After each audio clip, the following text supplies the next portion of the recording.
there we have it, boys and girls, ladies and gentlemen, and everybody in between. The Honda Blackbird is now back in one piece.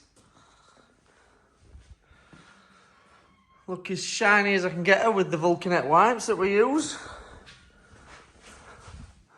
She does still need some TLC in places, but now we've got her running. I'll just start her up again. You've heard her before, you'll hear her again. You saw earlier, I'd balanced the carbs. She's a bit low on fuel, but starts up easy on the button now. All the electrics are working. I did have an issue with the rear brake master cylinder, which I've sorted out. So last thing to do for an MOT to make her roadworthy is just a tyre. So although she's cosmetically challenged,